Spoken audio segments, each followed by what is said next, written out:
L'actualité nationale et internationale. Waga FM, la radio leader. Waga FM, la matinale info.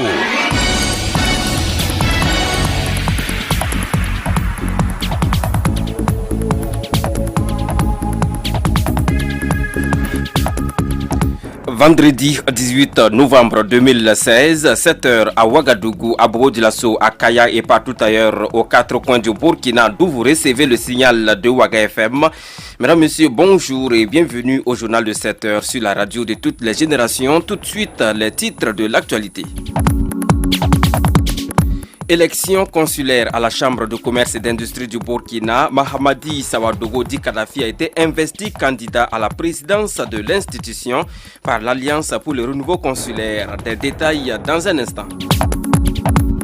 La coalition des associations estudiantines à caractère syndical était face aux journalistes hier matin à Ouagadougou. Cette coalition hausse le ton et dénonce la politisation des universités publiques au Burkina. Explication dans ce journal. En politique, l'UNURPS prépare son deuxième congrès ordinaire. La rencontre est prévue pour se tenir les 27, 28 et 29 janvier 2017 à Ouagadougou. L'annonce a été faite hier matin au détour d'un point de presse. Mesdames, Messieurs, vous êtes bien sur Waga FM et c'est le meilleur choix. Bienvenue à l'écoute de ce journal de 7 heures que j'ai le plaisir de vous présenter. Les infos sur Waga FM, présentation Paul-Miki Rwamba. Les infos sur Waga FM, l'actualité nationale. Affaire des 130 tablettes offertes aux députés burkinabés, le RENLAC ou Réseau national de lutte anticorruption monte au créneau et confirme la violation de la loi numéro 04-2015 CNT du 3 mars 2015 portant prévention et répression de la corruption au Burkina Faso. Dans une déclaration parvenue à notre rédaction, le RENLAC appelle le peuple burkinabé à redoubler de vigilance.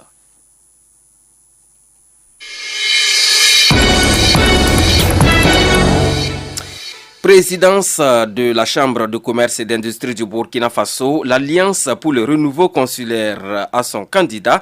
La coalition a porté son choix sur Mahamadi Sawadogo Di Kadhafi. Le candidat a été officiellement présenté hier au cours d'une cérémonie qui a regroupé des élus consulaires venus des 13 régions du Burkina Faso. Des détails avec Yolanda Zumbara.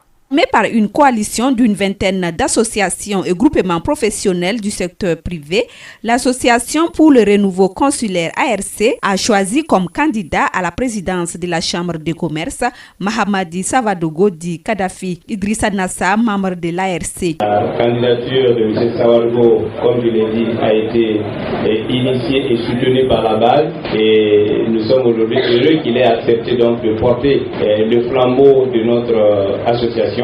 Il faut savoir que à travers la présentation du candidat que vous venez de suivre, vous constaterez que le parcours du candidat lui-même motive aujourd'hui le choix que l'Alliance a fait sur lui pour être son candidat. Et c'est vrai qu'il y a des rumeurs qui circulent, mais vous savez, il y a la rumeur et il y a la réalité. Nous n'avons pas fait un choix basé sur une volonté politique ou un choix politique quelconque. Dans tous les cas, vous savez que tous ceux qui sont ici, c'est des hommes d'affaires accomplis. Donc, ce n'est pas des gens qui sont influençables ou maniables. Donc, nous faisons des choix responsables et des choix en fonction des intérêts du monde des affaires. Mahamadi Sawadogo est fondateur et président directeur général du groupe SMAF International. Actionnaire et administrateur de plusieurs sociétés de la place, il s'est dit honoré par ce choix. Permettez-moi de saluer et de remercier les membres de l'Alliance pour le renouveau consulaire qui ont abattu un grand travail d'organisation. Chers collègues, membres consulaires, vous m'avez honoré en me choisissant pour être votre candidat à la présidence de l'Assemblée des commerces et de l'industrie de Burkina Faso. Du fond du cœur, j'exprime ma reconnaissance pour l'estime et la considération. Je mesure toute l'ampleur de la responsabilité et j'accepte la mission avec l'engagement de donner le meilleur de moi-même comme je le fais dans le cadre de mes activités professionnelles. L'ARC s'est fixé pour objectif d'assurer le renouveau consulaire intégrale et réconcilier la communauté des affaires avec elle-même. L'élection du président de la CCIBF, quant à elle, aura lieu le 28 novembre prochain. Eh bien, c'est donc bien noté. Le 28 novembre prochain a lieu l'élection du président de la Chambre de commerce et d'industrie du Burkina Faso. C'est dans 10 jours. Et merci à vous, Yolande Zumbara, pour ce compte rendu complet. La coalition des associations estudiantines à caractère syndical était face à la presse ce jeudi 17 novembre 2016 à Ouagadougou. Objectif, dénoncer la situation des universités publiques du Burkina, notamment la politisation du campus universitaire, et aussi apporter un démenti aux propos du ministre de l'enseignement secondaire et supérieur, le professeur Filiga Michel Sawadougou. Les détails avec vous, Franck Aristide Jefa. Selon le porte-parole de cette coalition, les universités du Burkina Faso, en plus des problèmes politiques, vivent aussi d'autres situations qui sont de deux ordres. Isiaka Ouedraogo. Nos universités publiques au Burkina Faso vivent de nombreuses difficultés. Ces difficultés sont d'ordre académique et social. Tout cela est causé par le manque de volonté de nos autorités en charge de l'enseignement supérieur. Certains partis politiques et organisations de la société civile profitent de cette situation chaotique pour l'achat des consciences de nos camarades étudiants. Aussi, il y a la sortie médiatique de monsieur le ministre de l'enseignement supérieur qui laisse croire aux yeux du monde que tout va bien au sein des universités publiques de Burkina Faso, chose carrément contraire à la situation réelle. Si cette coalition soutient le maintien du système licence master doctorat LMD tout en l'améliorant, elle dénonce par contre le silence coupable selon elle des autorités sur la question de jumelage de deux promotions à l'université Ouaga 1 Joseph Kizerbo. Isiaka Ouedraogo. La promotion lettres modernes 2015-2016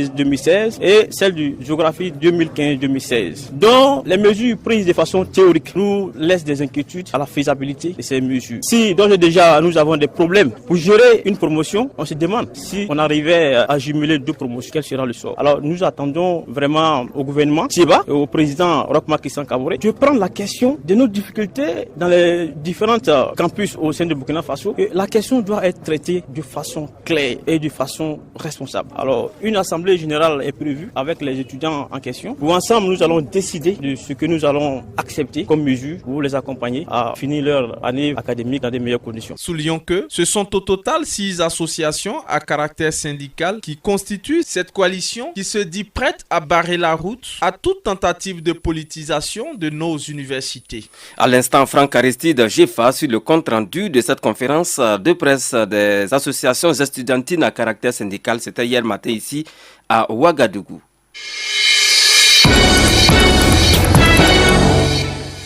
Et on parle de la politique à présent. Je vous l'annonçais en titre. L'Union pour la Renaissance Parti Sankariste UNURPS tiendra son deuxième congrès ordinaire les 27, 28 et 29 janvier 2017 ici à Ouagadougou sur le thème « Le sankarisme à l'épreuve de sa participation à la gestion du pouvoir d'État ». L'information a été donnée aux hommes de médias hier jeudi 17 novembre 2016 par le comité d'organisation. C'était au siège du parti, 6 aux 1200 logements en présence de notre reporter Aimé Sawadougou.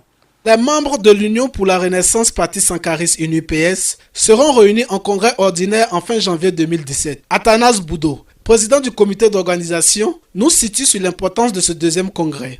Le mois de janvier 2017 marque le premier anniversaire de collaboration avec le MPP et la 4e année suivant la tenue du dernier congrès ordinaire. En somme, quel bilan analytique et prospectif pouvons-nous faire de cette décision de cohabitation pour le bonheur du peuple burkinabé? C'est dans ce contexte que, réuni en plénum ordinaire, le bureau politique national a décidé de la convocation du deuxième congrès ordinaire les 27, 28 et 29 janvier 2017 à Ouagadougou sur le thème « Le sankarisme à l'épreuve de sa participation à la gestion du pouvoir d'État ». 3 jours durant, les responsables de l'UNUPS se pencheront sur les questions de réorganisation, de proposition et de relance du parti. Athanas Boudot. Le congrès revêt pour l'UNUPS un moment fort de critique d'autocritique et d'introspection. L'objectif général est de donner un nouvel élan au parti et de procéder à des débats dans les perspectives d'action efficiente pour le développement social et économique du Burkina Faso. Le Congrès se penchera en outre sur la situation sécuritaire, judiciaire et économique actuelle que traverse notre pays. De ce fait, les réflexions qui seront menées déboucheront sur des propositions concrètes afin de permettre à tous les Burkinabés de vivre dans la quiétude et de donner à notre peuple l'espoir d'un avenir meilleur. Cette conférence de presse a été l'occasion pour les responsables du parti de se prononcer sur la collaboration du couple MPP-UNIPS. Germaine Pitropa, représentant de l'UNIPS en Europe. Aussi bien le CDP que l'UPC, le MPP aussi, a fait la même démarche pour nous demander de venir appuyer le programme présidentiel. Et nous avons fait une rapide analyse pour comparer les programmes aussi. Voilà pourquoi nous pensons que nous sommes à l'aise dans la mesure où il y a certains fondamentaux sur lesquels nous nous entendons au niveau des programmes du MPP et de l'UNIPS. Pour ce deuxième congrès ordinaire, des congressistes émanant des structures des 45 provinces et les coordinations nationales et extérieures sont attendus, ainsi que des partis politiques amis tant à l'intérieur du pays qu'à l'international. Dans le cadre de la mise en œuvre de son programme d'activité, le guichet unique du foncier de Ouagadougou organise des journées portes ouvertes en son sein. Débuté le jeudi 17 novembre 2016, de nombreuses activités relevant du domaine des impôts et du sport seront menées jusqu'au samedi 19 novembre 2016, jour de clôture. Le compte rendu de la cérémonie d'ouverture de ces journées portes ouvertes avec vous, Gérard Sano. Mieux se faire connaître pour mieux servir, tels sont les objectifs que s'est fixé la Direction générale des impôts en organisant ces deuxièmes journées portes ouvertes. Pour le directeur général des impôts, Adama Badolo, les portes du guichet unique s'ouvrent ainsi sur des innovations. Nous venons d'ouvrir un guichet spécial pour les notaires et tous les professionnels du foncier. De sorte que quand on arrive ici, on ne se mélange pas avec les intermédiaires, les commissaires, etc., etc. Donc les professionnels, ils ont un guichet spécial. Leurs opérations sont traitées rapidement. La mobilisation des recettes, la facilitation et la simplification des procédures domaniales et foncières sont les principales missions du guichet unique du foncier. Comme une seule main ne peut pas ramasser la farine, la Direction générale des impôts s'est fait accompagner par la Maison de l'entreprise du Burkina et surtout des partenaires financiers dont un représentant et coparrain s'est prêté aux questions des journalistes. Hubert Horizon de ICF, Investment Climate Facility for Africa. Ce que nous estimons qu'il faut célébrer aujourd'hui, c'est comme l'a dit DG des impôts et DG de la Maison des entreprises, quand on ouvre sa porte, c'est qu'on n'a rien à cacher. Et c'est la transparence qu'il faut célébrer. Il faut se réjouir du fait que maintenant les procédures sont en ligne, les procédures sont accessibles à tout le monde. La ministre de l'économie, des finances et du développement, Rosine Sori Koulibaly, qui se trouvait toujours à Marrakech au Maroc, où elle a séjourné dans le cadre de la conférence sur le climat COP22, s'est excusée pour son absence. C'est sportivement que ces journées portes ouvertes se refermeront ce samedi 19 novembre après un match amical entre agents des impôts. Un compte rendu signé Gérard Sano.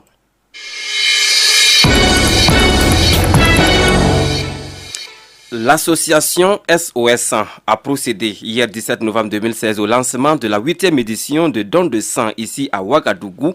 Placée sous la présidence du ministre de la Santé, cette activité se veut le cadre de la promotion du don de sang bénévole en milieu scolaire et universitaire au Burkina Faso. Le compte rendu est signé Ella Marie-Estelle Guébry. Le lycée mixte de Gounguin qui a reçu les membres de l'association SOS100 pour le lancement de ses activités. Et ce choix n'est pas fortuit. Mété Bonkungu, représentant du ministre de la Santé. C'est dans les établissements scolaires où nous avons des jeunes qui sont dynamiques, qui sont en bonne santé et sont la relève de notre pays. Et nous pensons que c'est une prise de conscience collective et surtout que cette prise de conscience est entrée dans la jeunesse. Cela réjouit le ministère de la Santé et nous sommes comblés parce que nous nous sentons accompagnés par la jeunesse et donc nous pensons que nous allons atteindre les objectifs que nous sommes fixés, à savoir faire en sorte que le sang soit disponible dans notre pays pour ceux qui en ont besoin. Pour le président de l'association SOS100, il était temps de rendre hommage aux bénévoles qui œuvrent œuvre sans cesse pour la promotion de la collecte du sang. Jean Bosco Zoundi. Nous sommes à notre 8e édition et qui consiste à marquer un arrêt chaque année scolaire pour lancer nos activités en milieu scolaire et universitaire. C'est notre manière à nous d'être reconnaissants à ceux qui donnent plus de sang, qui sont les élèves. Et ce matin, nous avons choisi le lycée mixte de Gounguen qui a plus mobilisé du sang au cours de l'année scolaire 2015-2016. C'est pour cela que nous avons invité 20 établissements. Pour les 20 meilleurs établissements aussi qui ont mouillé le maillot pour que nous puissions avoir le sang pour les accompagner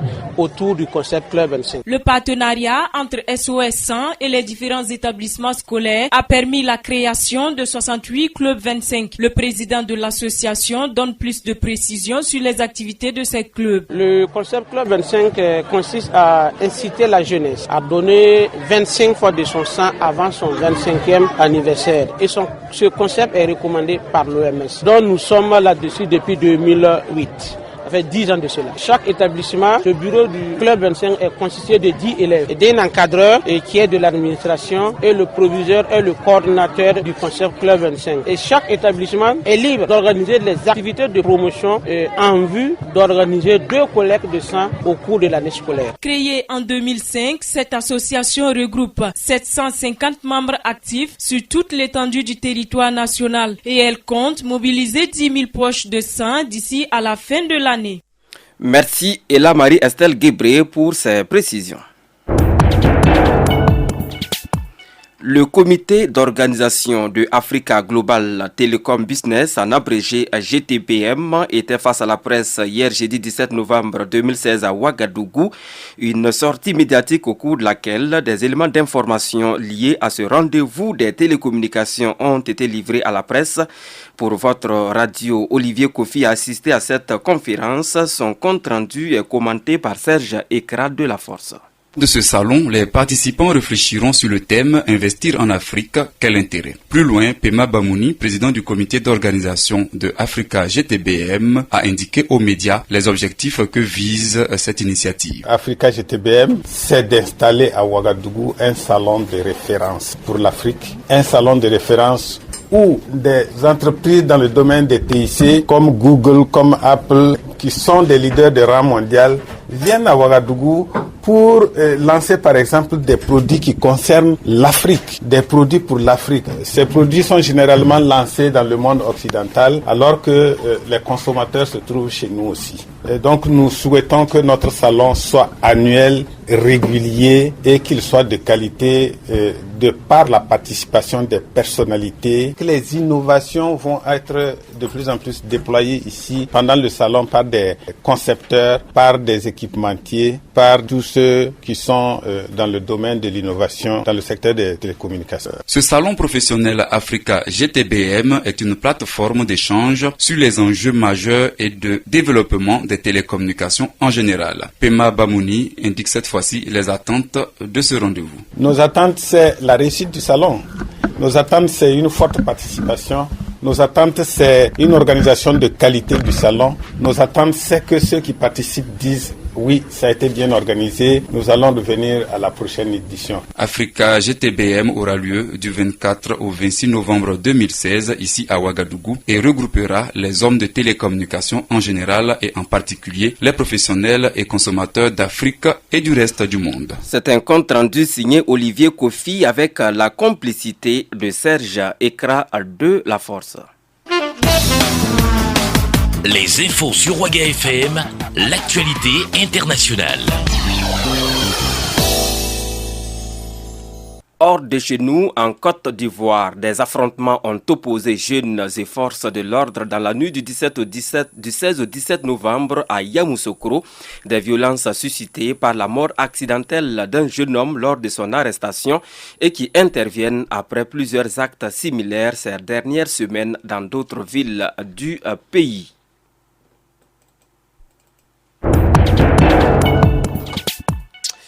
En Afrique du Sud, alors que la COP22 sur le changement climatique est sur le point de s'achever, les municipalités commencent à sanctionner ceux qui consomment trop d'eau. La mairie de Pretoria s'apprête à installer des régulateurs de débit auprès des ménages qui utilisent trop d'eau. Le pays est confronté à une pénurie. 3 ans de sécheresse et des niveaux de réservoirs d'eau sont bas dans tout le pays. On parle bien de l'Afrique du Sud. En Sierra Leone, 1 an après la fin officielle de l'épidémie d'Ebola en Afrique de l'Ouest, certaines personnes pourtant infectées par le virus dans le village de Soukoudou n'ont jamais montré de signes de la maladie, selon une étude publiée le mardi 15 novembre dernier dans une revue scientifique américaine. Les infos sur Waga FM, la page sport. La suite de ce journal à 7h20 et on ouvre la page sport. Parlons plutôt au loisir. Un nouveau président à la tête de la Fédération burkinabé de Scrabble. Il s'agit de Issouf Lougué, champion à l'issue du 4e championnat national disputé récemment. Ce professeur d'anglais au lycée Philippe Zenda Kaboré remplace à ce poste Jean-François Nignan.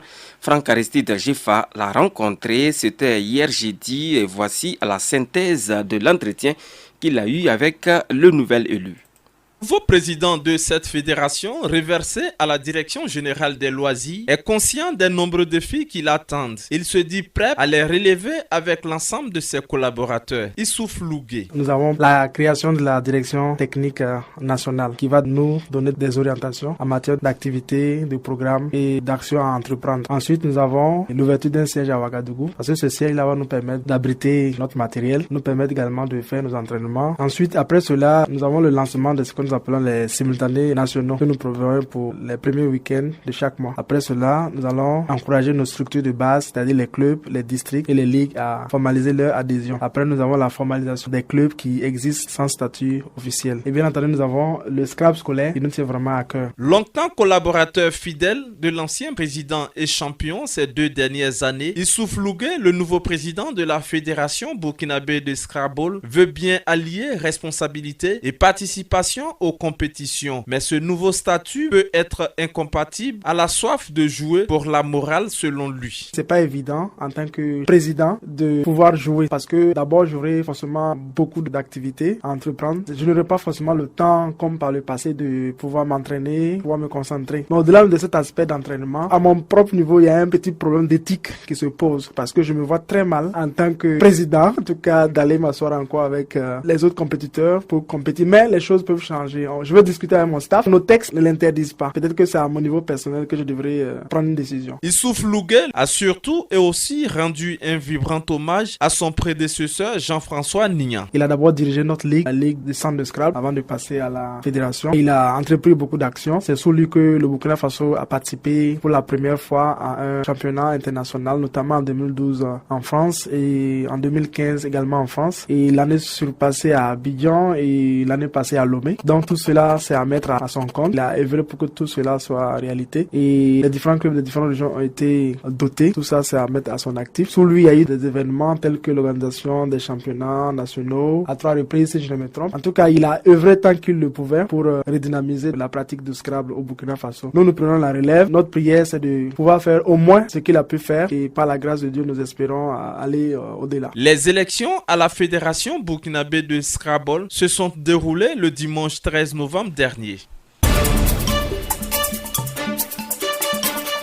Mesdames, Messieurs, ainsi s'achève ce journal de 7h sur Waga FM. Nous sommes vendredi 18 novembre 2016. Merci à vous pour votre fidélité et surtout pour l'écoute de cette édition de journal. Dans quelques instants, la une des quotidiens de ce vendredi.